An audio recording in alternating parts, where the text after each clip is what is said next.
요한복음 5장 31절입니다. 내가 만일 나를 위하여 증거하면 내 증거는 참되지 아니하되. 주님께서 자신이 하나님의 아들이심을 말씀하셨지만 그 말씀을 뒷받침하는 증인이 필요합니다. 율법에서도 한 명의 증인으로서는 사실 확인이 부족하다고 하였습니다. 신명기 19장 사람이 아무 악이든지 무릇 범한 죄는 한 증인으로만 정할 것이 아니요 두 증인의 입으로나 세 증인의 입으로 그 사건을 확정할 것이며, 주님의 증거가 참되지 않다는 말씀은 그분의 말이 거짓임을 말하는 것이 아니라 그것만으로는 법적으로 유효한 증거가 되지 않는다는 것입니다. 그분은 하나님이시고 진리이시므로 그분의 말씀은 항상 참이죠.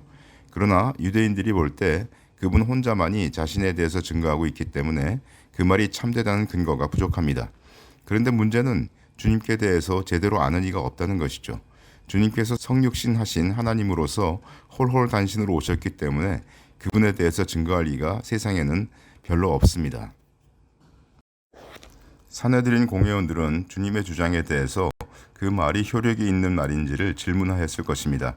주님은 그들이 법에 대해서 능통하다는 것을 알고 계십니다. 따라서 주님은 법적으로 자신의 주장을 뒷받침하기 위한 증거를 제시합니다. 주님께서는 자신이 하나님의 아들이심에 대해서 다른 증인을 세워야 합니다. 이에 대해서 주님은 요한을 증인으로 내세우십니다. 그러나 그것으로는 부족합니다. 왜냐하면 하나님께서 자신이 어떠한 분이심을 확증하는 데 있어서 인간의 증언을 토대로 하기에는 부족한 면이 있기 때문이죠. 주님께서 하나님의 아들이심을 증거하는 데에는 자신의 하는 일이 정말로 하나님만이 하실 수 있는 일임을 보이는 것이 중요합니다. 그러면 그 일이 바로 그분께서 하나님이심을 증거할 것이기 때문이죠. 그뿐 아니라 그 일이 하나님의 일이면 그 일을 이루게 하신 하나님께서도 증인이 되시는 것이죠. 그리고 주님은 성경이 바로 자신에 대해서 증거한다고 말씀하십니다.